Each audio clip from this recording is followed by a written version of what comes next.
Представете си, ако някой ви заплаши с пистолет или пък нож и след това ви пита: трябва ли да те държа жив или пък не? Какво си направил в живота ти? Направил ли си добро за някого?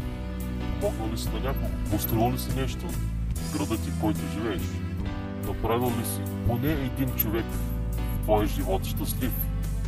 Или си губил времето да живееш по начин, който на теб ти харесва, изгодата да е само в твоя полза, да си пиваш всяка Божи вечер, да си пушиш цигарите, да се тъпчеш с вредна храна пред телевизора, да търсиш проблемите на другите, на твоите никога да не ги виждаш? Остави ли нещо, след като си тръгнеш от този свят? и накрая да те пита: Какво мислиш? Струва ли се още да живееш? ще очаквам всеки от вас да отговори на въпроса: какво е направил всеки от вас до сега в живота си? Направил ли някое добро за някой? Поне за един човек, макар и непознат? И можете ли да се промените?